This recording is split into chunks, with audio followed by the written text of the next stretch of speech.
técnicas del día de hoy para asistir a nuestra presentación. Yo les comento que se arrepentirán.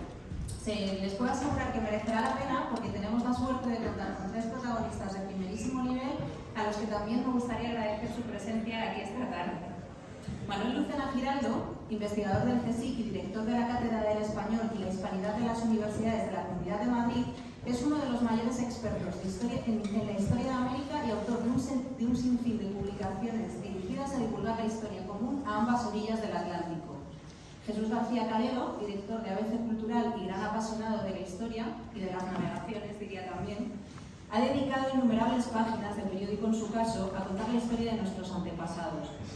Esos antepasados a los que el último protagonista de esta ecuación, José Luis López Linares, quiso rendir homenaje y se embarcó en la aventura de realizar un documental para atenienses, como él mismo dice, y posiblemente explique esta tarde, que abordase sin complejos ni eufemismos la extraordinaria gesta del Imperio Español y su importancia en la historia universal.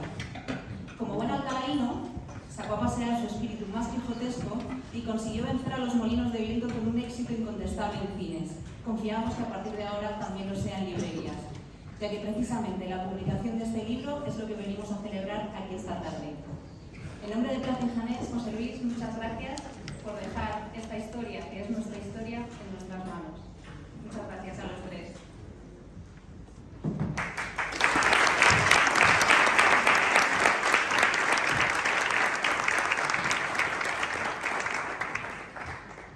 Muchísimas gracias por sus palabras y bienvenidos, buenas tardes a todos. No os podéis imaginar el orgullo que puedo sentir al estar también acompañado hoy aquí en este escenario para la presentación de este importante libro que reproduce y casi diría que de una manera muy brillante una iluminación extraña, una iluminación. A mí me siento muy cercano de lo que le pasó a José Luis y lo que él cuenta, que leyendo un libro de alguna manera tuviste ese pensamiento de había que hacer algo, tengo que hacer algo, ¿no? Probablemente no hay nada más español que estar leyendo un libro y decidir que tienes que hacer algo, ¿no? Tú citabas la parte quijotesca. Eso tal vez es así, pero también en un sentido más reciente y más próximo a lo que todos sentimos, es también un ejercicio de responsabilidad como ciudadanos. El conocer bien nuestra historia y no dejarnos arrastrar por cualquier versión que nos hagan, ¿no? Así que ese ejercicio fervoroso que se convirtió luego en tu película, en tu documental, que todo el mundo ha querido ver, desde todas las sensibilidades, desde muchísimos ángulos, que ha entusiasmado a tantísimo público, un público que ya estaba ahí, yo creo que cociendo, luego hablaremos de ello. El interés por la historia ha crecido muchísimo en los últimos años, en las últimas décadas en España. Curiosamente, un país que tiene tantos problemas, se supone, de identidad, de cuándo empezó, de quiénes somos, de cuántos somos, de cómo nos casamos, de qué tal nos portamos en el pasado. Bueno, pues nada mejor que dar a conocer aquello que ocurrió y desde luego tu película lo hace y ahora lo haces con tu libro.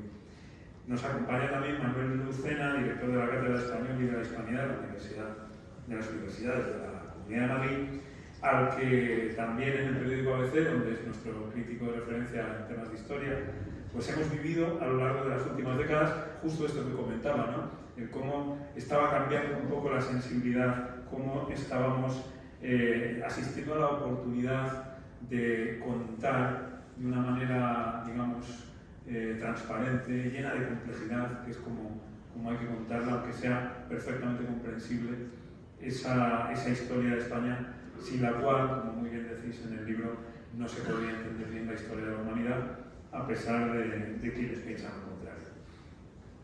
De alguna manera, el sueño audiovisual es ahora un sueño visual dentro del libro, porque es un libro como objeto muy bonito, pero también es una narración de la que nos gustará que nos hablas, ¿no? Y yo creo que sobre todo es importante ese empeño, esa iluminación, para vencer a quienes contra las evidencias evidentes valga la redundancia, de la historia, quieren mantener una versión, tipo leyenda negra, tipo, digamos, catastrofismo, tipo pesimismo completo, cuando las evidencias demuestran que hay otra historia que contar y que vale la pena. Así que a mí me gustaría empezar dando la palabra y saludaros, por supuesto, a Manuel Lucena y luego, si quieres, ya entramos en el libro de tu historia. Muchísimas gracias, es un absoluto honor estar aquí. Solemos decir cuando uno asiste a una presentación de un libro que es una gran fiesta. Un libro siempre es una fiesta, para empezar. En este caso, en que tenemos un libro que comienza en un documental, en un extraordinario documental que tiene una repercusión absolutamente inimaginable. Yo espero que José Luis nos cuente algunos secretos esta tarde. Yo quisiera llamar la atención sobre este hecho. Aquí tenemos caminos que en las culturas globales complejas, la cultura en inglés desde luego, en el mundo angloamericano, el anglosajón desde luego creo que no dice nada, es un término en el cual no hay identificación suficiente. Yo creo que estamos claramente mostrando que en las culturas en español, en la cultura española, también seguimos estos caminos insospechados. Tenemos aquí, bueno, pues un documental que acaba generando un debate, que genera cursos de verano, que lo comentábamos también antes, y que acaba convirtiéndose en la herramienta fundamental, o una de las herramientas fundamentales al menos, de las culturas letradas globales, en este caso un libro. Y a mí me parece fascinante destacar este hecho de normalización. También, por supuesto, y creo que lo puedo decir porque tengo el honor de ser discípulo de John Eliot, fallecido este año, estos libros nos los hacían antes fuera, podríamos comentar, también recordando viejas conversaciones con Jesús, ¿no? Vivíamos bajo el estigma de los hispanistas, que eran los que escribían bien, los que hacían los documentales bonitos, los que tenían los medios para hacer las cosas, y entonces un día, 8, 10, 15, 20 años después, de repente un libro que había salido en inglés o en francés, o mal traducido del ruso al francés y luego al español, se ponía delante de nuestra mesa. Yo creo que hay que resaltar el hecho de la normalización cultural y de la normalización cultural de las culturas globales en español. Esto es algo inimaginable y no basta el decirlo, el expresarlo, explicarlo, porque la tecnología hace que las cosas vayan más rápido o porque nos comunicamos por teléfonos móviles o por cualquier otra cosa. No, que hay un hecho de sociedad civil emergente y de sociedad civil emergente en español. Y eso me parece muy importante señalarlo, más allá de las opiniones, mejores opiniones que hay aquí.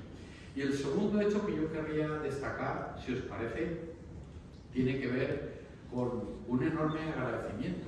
El agradecimiento que muchos historiadores y también algunos no historiadores podemos hacer a alguien como José Luis, que pone sobre la mesa e integra muchas historiografías desarrolladas durante los últimos 30 o 40 años. Bueno, aquí en los años 80, en los años 90 empieza a cambiar el paradigma de la historiografía. Nos cuentan eso de si usted no escribe bien nunca va a poder vivir de esto, cosa que agradecemos mucho. Tenemos el fenómeno difícil de comprender de las grandes narrativas de otras procedencias y queremos escribir como ellos, queremos contar la historia, contar las historias al modo como desde fuera está ocurriendo. Y también hay, por otro lado, excelentes autores en España, esto yo quiero decirlo, ¿no? Pero creo que el documental y ahora el libro pone en valor el esfuerzo colectivo de unas cuantas generaciones de historiadores, en buena parte formados fuera, pero también formados aquí, que han trastornado por completo la visión de la historia global de España y de la historia global de los países de culturas en español. Y esto me parece muy importante.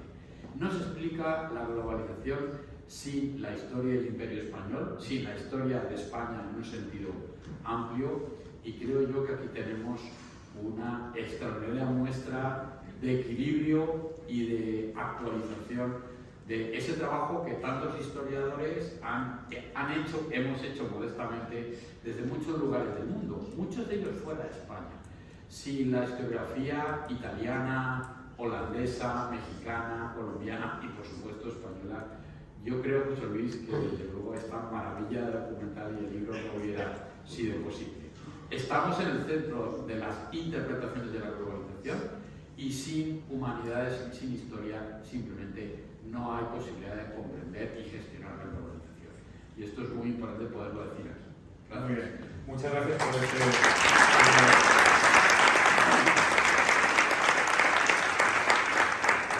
este primer tipo de temas que luego iremos, espero, conversando.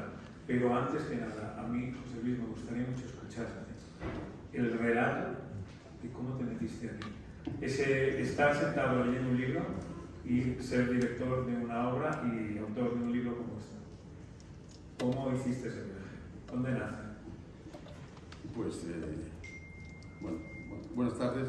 Muchas gracias a todos por estar aquí acompañándonos en este día muy especial, porque yo estoy acostumbrado a hacer películas, pero no libros. Entonces, digamos, no es un libro que haya escrito yo, es un libro que ya todos sabéis, ha salido de la película, ¿no? Del documental sale un libro, tiene una rama que acaba siendo un libro, ¿no? Eso, ¿verdad? Lo empezamos a plantear Paula Fernández Bodilla y yo una vez, que decimos, hasta ya viene a hacer un libro de la película, y entonces, evidentemente, ¿qué hicimos? Pues llamar a Mariana Gasset, que era cuando estábamos en todo este proceso, al que se había incorporado ya Inés Atienza, Cristina Moñívar y Pedro Otero, de repente un día llaman de una editorial que están interesados en un libro. Y bueno, de hecho, antes lo habíamos movido, intentamos mover en otras editoriales con la ayuda de Gonzalo Carmona, pero la verdad es que el planteamiento no era, de momento, era de casi editarlo nosotros. Y de repente llama a Virginia Fernández, que quedamos en una reunión porque parece que Plácido Fernández está interesada en hacer un libro de la película. Y allí conocimos a Virginia y a David Trías, que, bueno, y esa es la historia del libro, ¿no? Esa es la historia del libro, es una historia maravillosa porque ha sido una relación fantástica, un trabajo extraordinario con la editorial, con nuestro equipo, con todos los Con el hermoso resultado. Con el hermoso resultado, que era evidente que tenía que ser un hermoso resultado porque el trabajo fue hermosísimo. Y un poco antes. Y un poco antes. Entonces, ya, claro, todo empieza con un libro, seguramente todo empieza con un libro. Ahí tengo la Biblia. Pero en este caso, más modestamente, desde luego, fue a leer un libro de Elvira Rocabarea, Imperiofobia y Leyenda Negra, que antes de la mitad del libro ya decidí que tenía que hacer un documental. No un documental del libro, pero sí un documental sobre ese tema, un tema que a mí me venía preocupando hace mucho tiempo. O sea, había leído Julián Judería, en fin, y todo lo que podía. No soy historiador, ni lo he pretendido nunca. Además, lo bueno de hacer documentales es que cada vez que haces un documental aprendes algo sobre el tema. Luego afortunadamente se te olvida casi todo. Siempre pasa la historia, ¿no? Siempre no, estamos dando vueltas por Jerez, ahora estamos en La Rioja, en fin, damos también vueltas por otras cosas, hemos dado muchas vueltas por el Museo del Prado, en fin. Pero sí, decidí que tenía que hacer el libro decidí que tenía que hacer el documental a raíz de la lectura del libro. Luego ya he leído muchos más libros, algunos de autores que están en la sala, como Javier Santamarca, Patricio Loms, que me han ayudado muchísimo, en fin, por supuesto, de Manuel Lucena, que encima está en la película, ha sido uno de los pilares sobre los que hemos construido el documental. Yo he querido en el documental que cada hecho, estuviera respaldado por, que no fuera una voz en off que habíamos fabricado, sino que el investigador, el historiador que había hecho el trabajo, pues fuera el que lo diera la cara en el documental, ¿no? Porque a mí me pueden decir, si digo que la Inquisición no es lo que nos han contado, me pueden decir que, pero si lo dice Jaime Contreras, que se ha dedicado media vida a estudiar eso, pues es otra cosa, ¿no?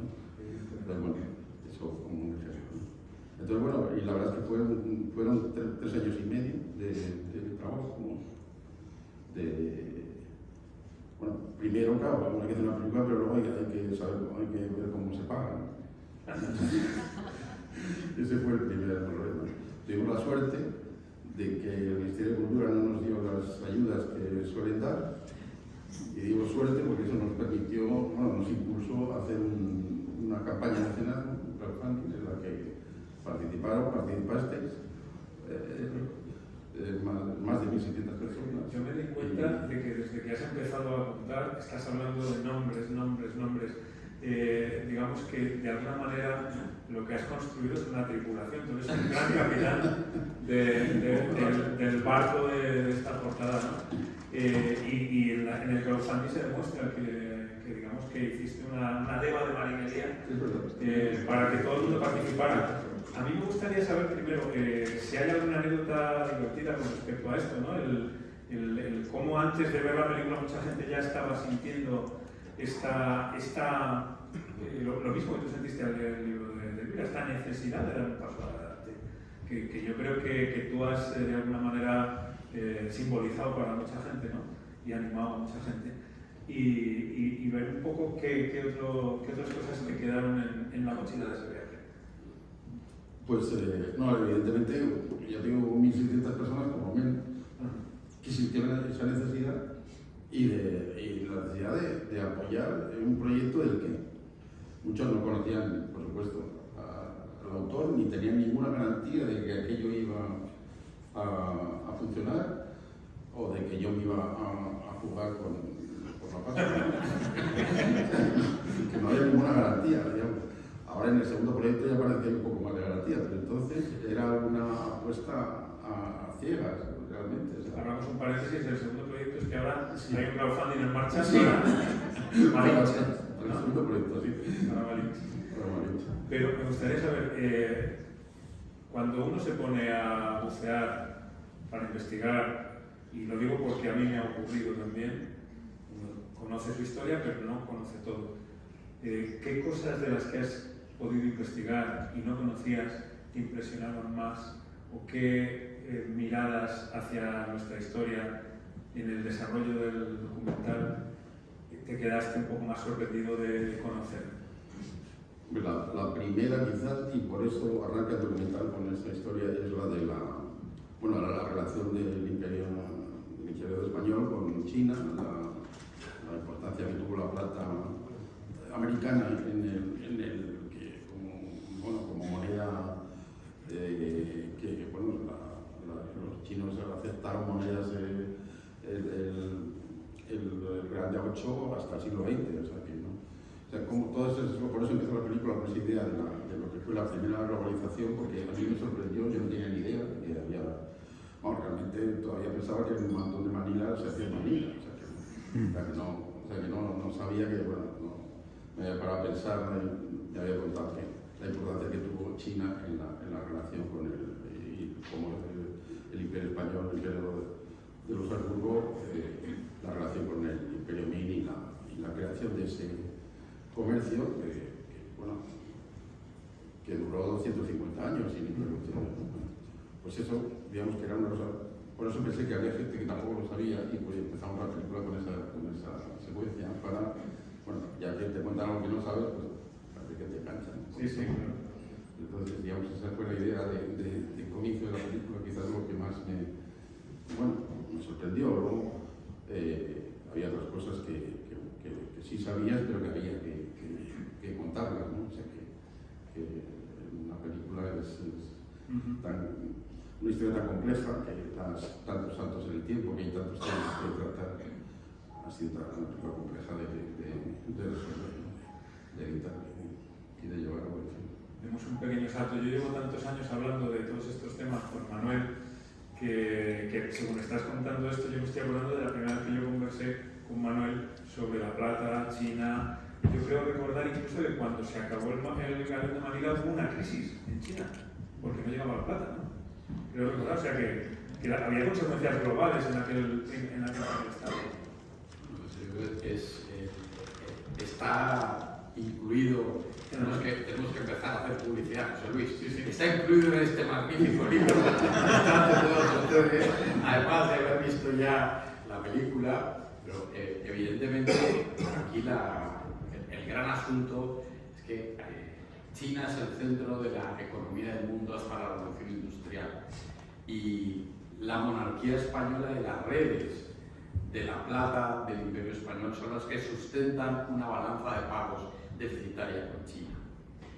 Cuando se acaba la rebelión de Manila y viene la revolución industrial, el mundo cambia de manera definitiva y no es por una casualidad. En 1846 comienzan las guerras del opio, comienza la agresividad del imperialismo británico y luego de otras procedencias que desde luego no se limita a comerciar y a establecer negociaciones interculturales, yo creo que podemos llamarlas así sin ningún problema, sino directamente hay unos poderes imperiales que avasallan al imperio chino hasta unos extremos que hoy podemos entender en ciertas reacciones de la nomenclatura china, ¿no? Eso se cree ahí. Y en ese sentido, por supuesto, Jesús, yo creo que la explicación visual del documental y del libro es conecta hilos de la historia, de la experiencia humana global que, primero, no se entienden sin España y, segundo, se restablecen así. Hay una cosa que probablemente es el mayor seguro para tener futuro en esta historia que compartimos, y es que cuando estamos hablando de un problema de globalización en el que China parece que quiere ser la factoría del mundo, pues no se está hablando de aquellos siglos, pues no se está hablando de ahora o dentro de unos pocos años, ¿no? O sea, que probablemente también en la historia que habéis reflejado en el documental y con vuestras voces en el libro también, están algunas respuestas a desafíos muy actuales que conviene repasar, porque a lo mejor algunas de esas respuestas son útiles, ¿no? Pues, hombre, sí, claro, evidentemente lo que no puede ser es que no... yo creo que hay una necesidad para conocer la historia, o sea, que no, bueno, como se demuestra, ¿no? Como contaba ahora Manuel, y la respuesta que tenía la película, que el público aplaudía después de muchos pases sin que hubiera nadie del equipo en la sala, que entonces, bueno, pues es un poco, pues, a lo mejor por educación, ¿no? Pero no, era una pantalla blanca, ¿no? Sí. Ya después de acabar los títulos de crédito, ¿no? Eso da una idea de cómo se... El aplauso al principio no forma parte de la liturgia de la sala, más bien del teatro, más bien del activismo, ¿no? Pero bueno, eso, claro, era, bueno, extraordinario, ¿no? También ver cómo la película se ha cogido con esa... ¿Y cómo lo interpretas ese aplauso? Pues como decía Manuel, porque hay una... Bueno, porque ya desde hace unos años, no muchos, pero se están viendo quizás los frutos de esas investigaciones que todos los historiadores a veces investigan pero no comunican. Somos unos locos. Y otro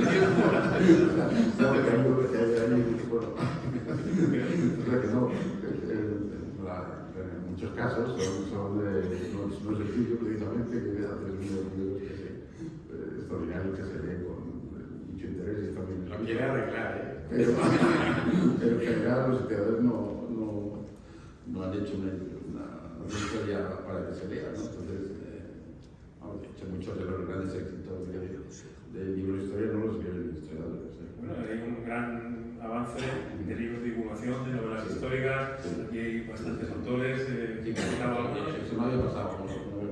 Y están entre los más vendidos además, o sea que no estamos hablando de un pequeño nicho del negocio editorial, de hecho... No, bueno, y de hecho, bueno, este libro es un ejemplo. Este libro lo publica Plaza Canel, de ficción, que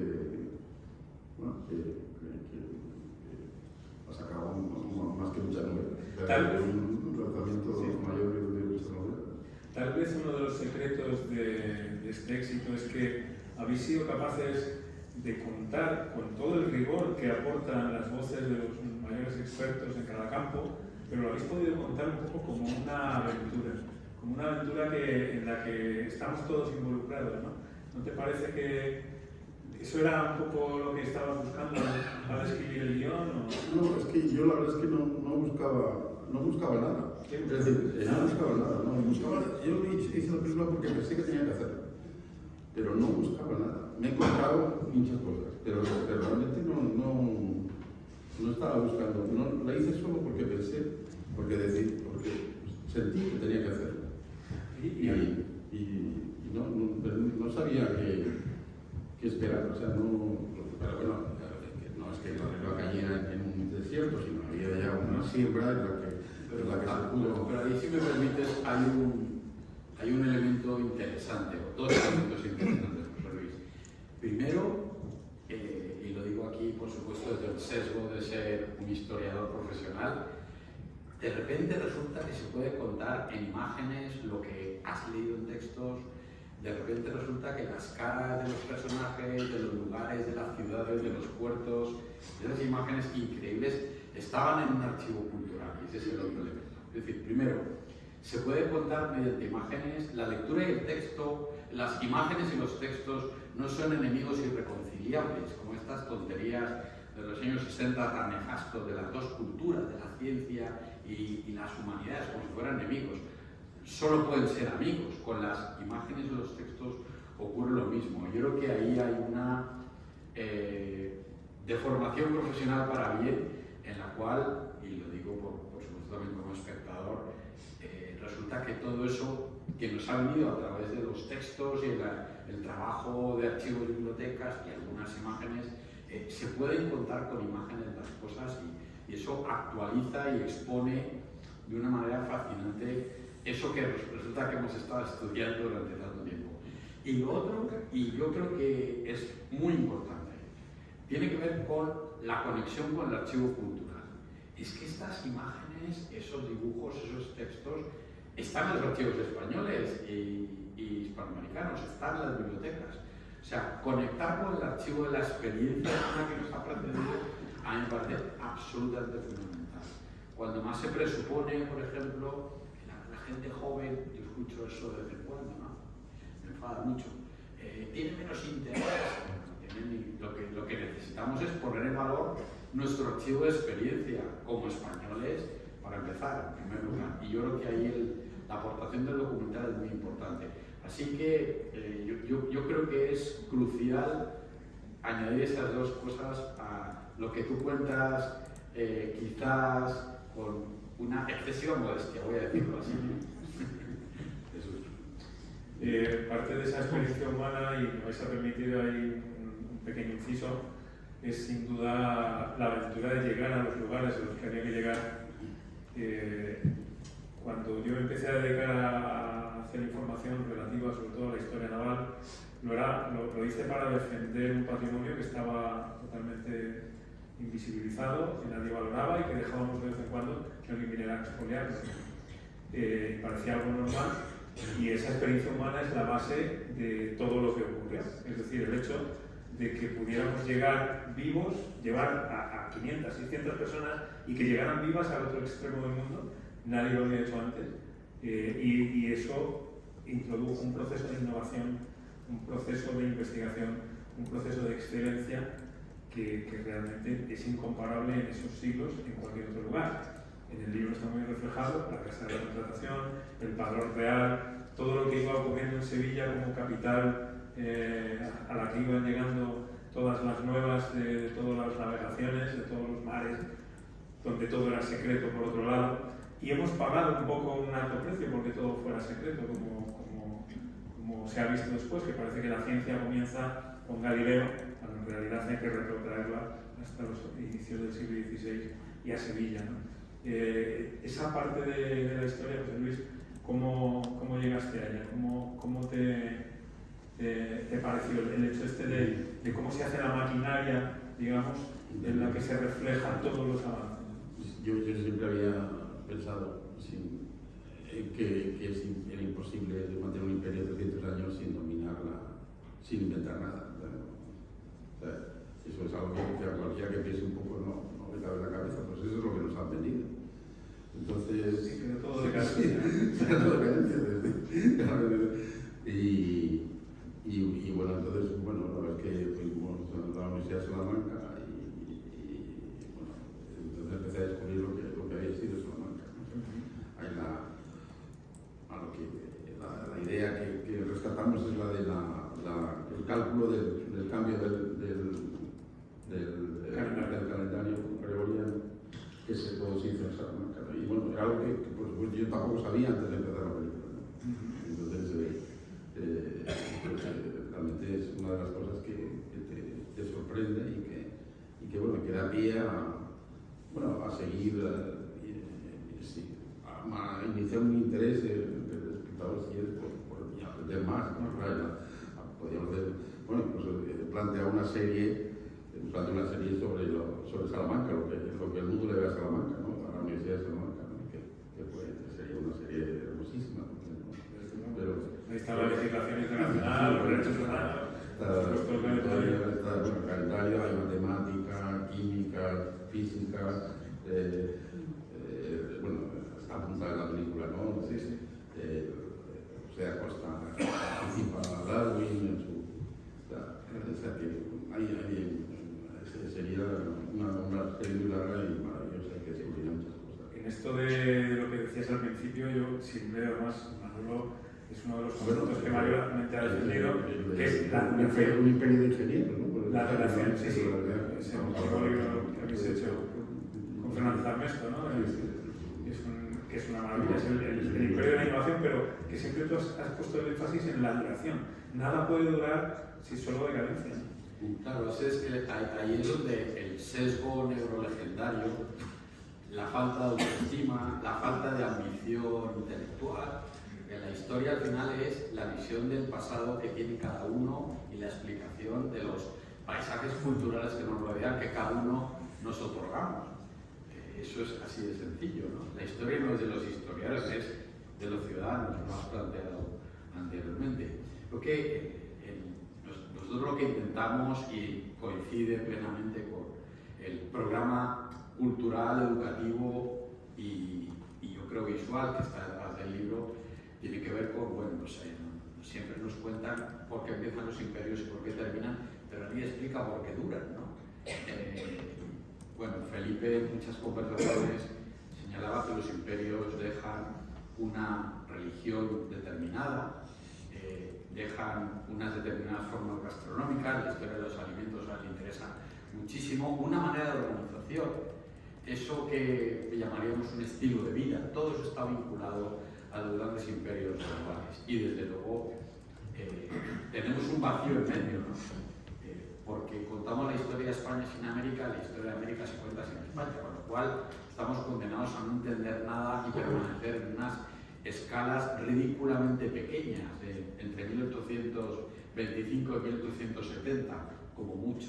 Bueno, ese mundo, evidentemente, hace muchísimas décadas que dejó de existir, lo cual nos favorece precisamente que libros o documentales como este tengan, creo yo, una posibilidad de dar claves de interpretación valiosísimas. Pero en medio están muchas cosas. Están los colaboracionistas, están los mestizajes, está, por recordarlo del sábado pasado, el último libro del gran historiador francés Serge Lusinski, Conversaciones con un novohispano, lo que cuenta es qué ocurrió cuando Diego Muñoz Camargo, un mestizo mexicano, un mestizo novohispano, hijo de un conquistador extremeño y de una princesa tlaxcalteca, cruza en 1580 con una comitiva de indígenas fieles y si vienen a Escorial a ver a Felipe II, que estos son los términos, esos son los documentos, esto está todo perfectamente documentado, ¿no?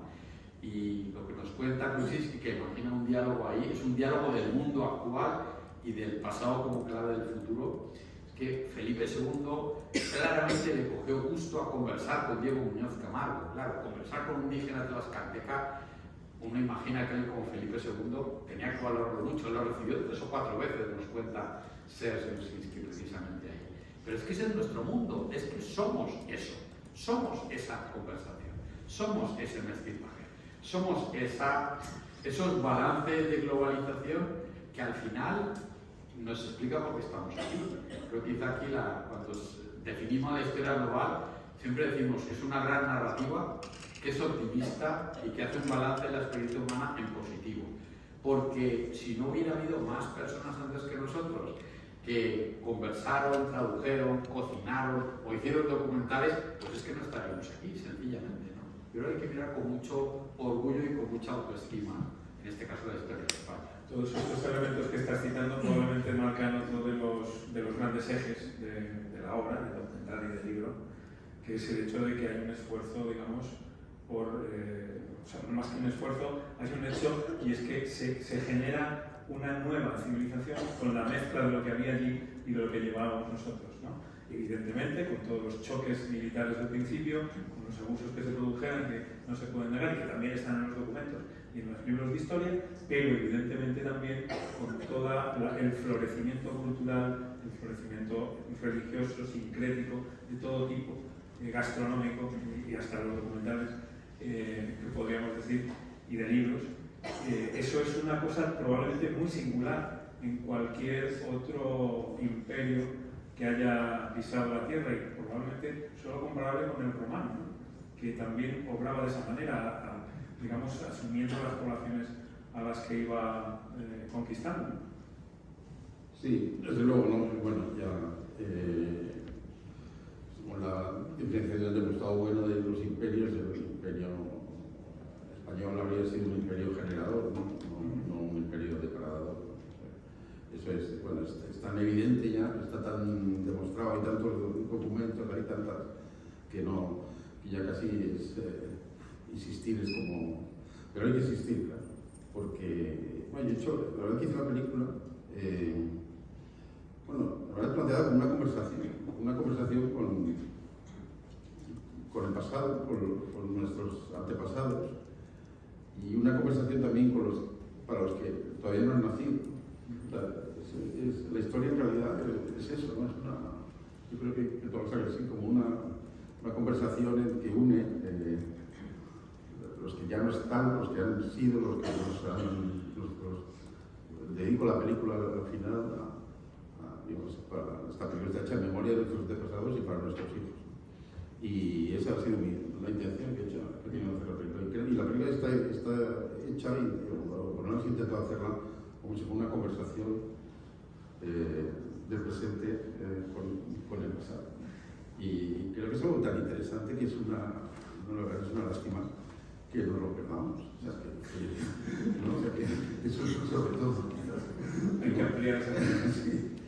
Y visualmente, a la hora de buscar, Manuel decía antes lo del archivo cultural, ¿no? Las imágenes que proceden de ahí, los lugares, las localizaciones que decís en el mundo del cine, los lugares elegidos, los tiros de cámara, ¿cómo ha sido esa aventura? ¿Ha habido algunos que te hayan costado más? ¿Ha habido algunos que te hayan sorprendido más?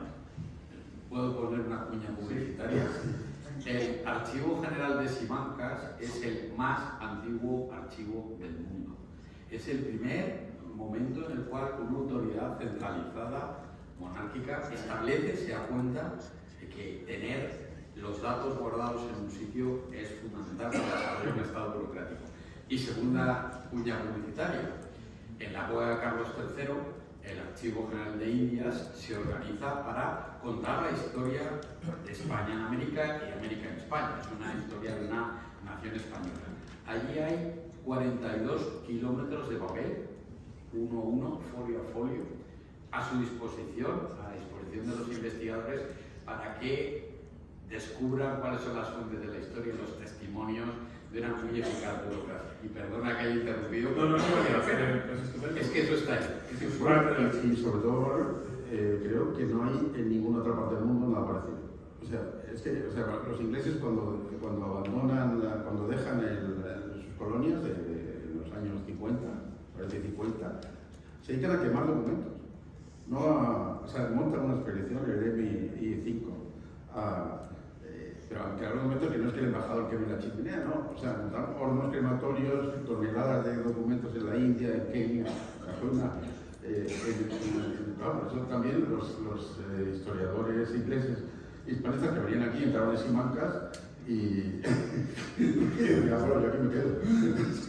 que había razones de peso, ¿no? Porque como en el mundo clásico se quemaban las cosas para ofrecérselas a los dioses, digamos que les ofrecieron la verdad a los dioses. Pero bueno, y yendo a las localizaciones, contad un poco la experiencia de rodar en algunos de estos lugares. bueno, la verdad es que claro, fue una tragedia porque bueno, nos pilló los años de encierro, pero seguimos rodando, aunque bueno, no se podía salir, pero bueno, con un permiso bueno, porque a las productoras audiovisuales si nos dejaban, pues nos hacíamos un permiso. Y con eso pues podíamos viajar. Periodistas teníamos un permiso para... Entonces, claro, eso que era una desgracia para todo el país, pues estuvimos rodando en la Alhambra y no había nadie. O sea, estábamos solos. Estuvimos una tarde entera en la Alhambra sin nadie. Sin nadie. ¿Cómo es la Alhambra sin nadie, por favor? Es rarísimo, porque yo he estado muchas veces. Se oye el agua. Sí, se oye la historia.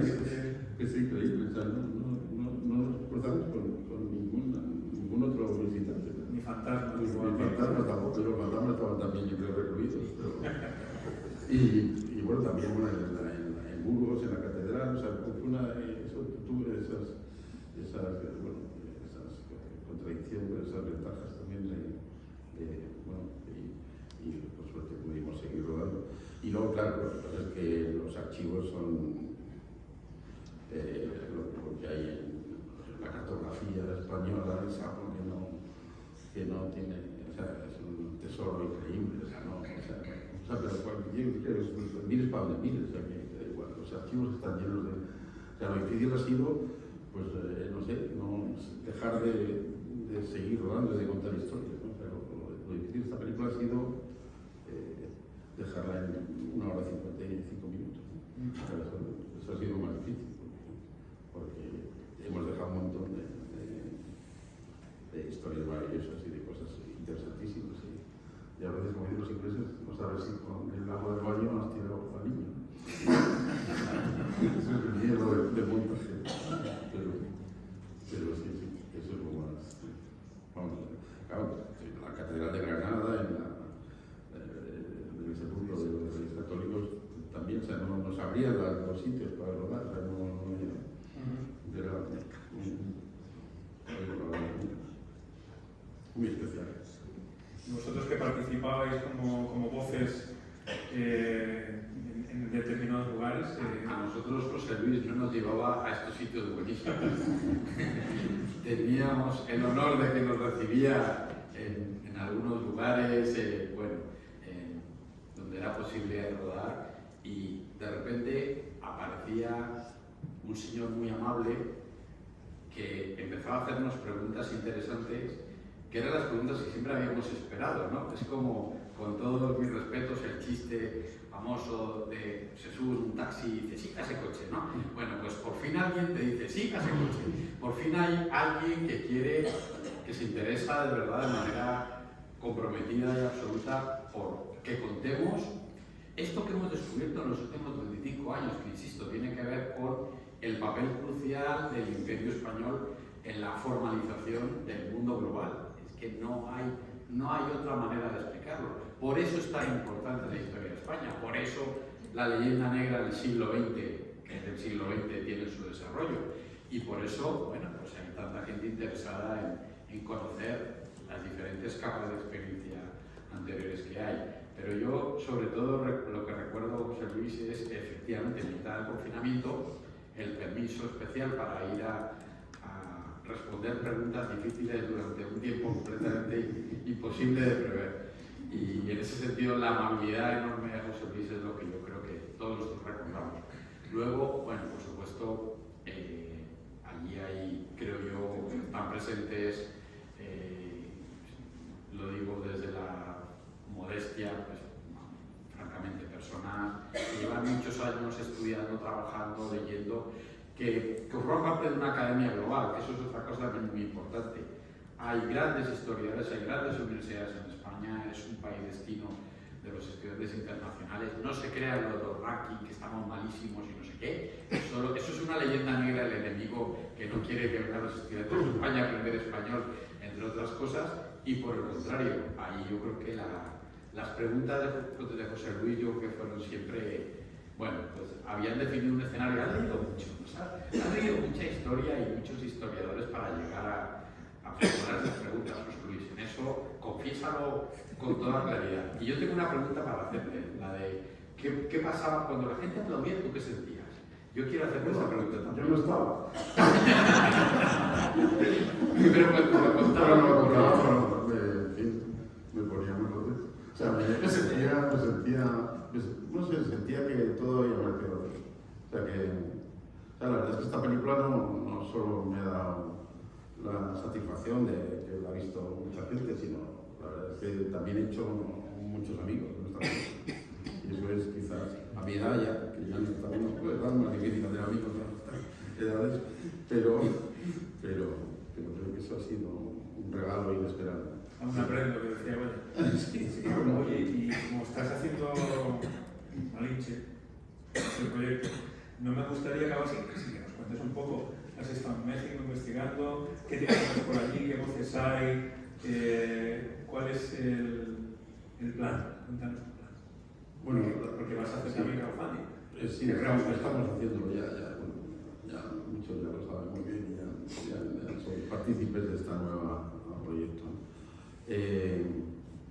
No, la película es un poco, bueno, después de esta, pensé qué hacer y me decidí de alguna manera ir al centro, a donde se concentran los ataques de la leyenda negra ahora mismo que es la conquista americana. No digo que O sea, que vas a conquistar el centro de la leyenda. Entonces quiero reconquistar la historia de América de alguna manera, ¿no? O sea que quiero contar lo que fue esa aventura increíble, bueno, por los descendientes de los que lo hicieron, que fueron los zacatecas, los totonacas, los tribus, los que lucharon con Cortés. Cortés cuando llega a México, bueno, tenía como mucho, por 800 o 900 hombres, no sé, pero claro, hay un ejército de 80 o 90 mil hombres que son los que se enfrentan y derrotan a Moctezuma y al Imperio mexicano. Y a mí me sale el mexicano ahora que dice que México no se debería llamar México, sino Tlaxcala. O sea, porque los zacatecas, Tlaxcala fue el centro, o sea, y después son los que conquistan todo el mundo de México. Entonces, bueno, eso pasa, se repite de distintas maneras en Perú, en Colombia, de alguna manera. Entonces, bueno, quiero ir allí y contar eso desde América. Entonces, con la mayoría de historiadores americanos, hay movimientos, estoy descubriendo movimientos muy interesantes en México, en Perú, y bueno, todavía no hemos empezado a viajar, empezamos a viajar en diciembre, vamos a Egipto, a Ecuador. Mucho más allá de las estatuas que caen, hay gente que se interesa todavía por conocer la historia. Nos estamos quedando sin tiempo y me gustaría ofrecer la oportunidad de cerrar con algunas ideas esta presentación y, por supuesto, animar a que lean, compren el libro y participen en tu nuevo proyecto. Pues sí. ¿Hay algo que quieras añadir? No, me parece que eso es el resumen. Es un buen mensaje. El libro. Manuel. Bueno, yo sí quisiera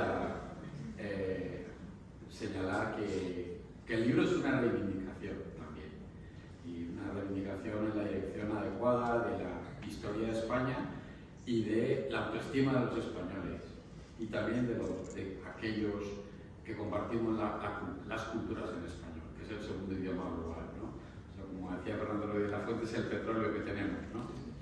Bueno, pues un momento en el cual hay ciertos debates ridículos y, en fin, faltas de visión y otra serie de cosas, pues yo creo que el libro coloca un ladrillo muy claramente en la dirección del futuro, que es el pasado, ¿no? Y yo creo, por supuesto, bueno, pues viene la Navidad, no sé si se han dado cuenta ustedes, viene muy pronto. Todos tenemos familia política extensa, muchos cuñados, que son la gente difícil por principio, a la cual uno nunca sabe qué regalarle, y seguro que este libro yo creo que puede dejarles fenomenalmente bien. en la aventura Jesús de trabajar con José Luis y el privilegio también, bueno, de compartir ratos como este, que yo creo que son sobre todo lo que es fundamental. Para eso estamos aquí, ¿no?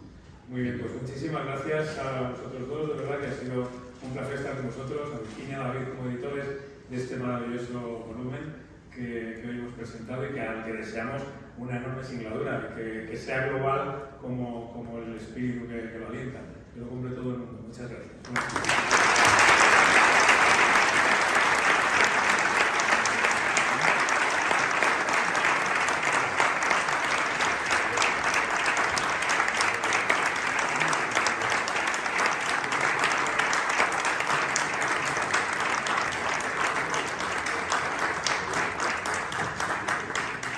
Creo que la autora además podría firmar seguramente a la salida.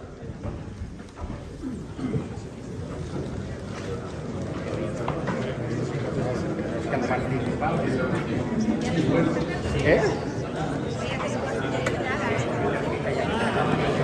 Claro, claro, claro. Pues bueno, Eddie, ¿qué tal estás?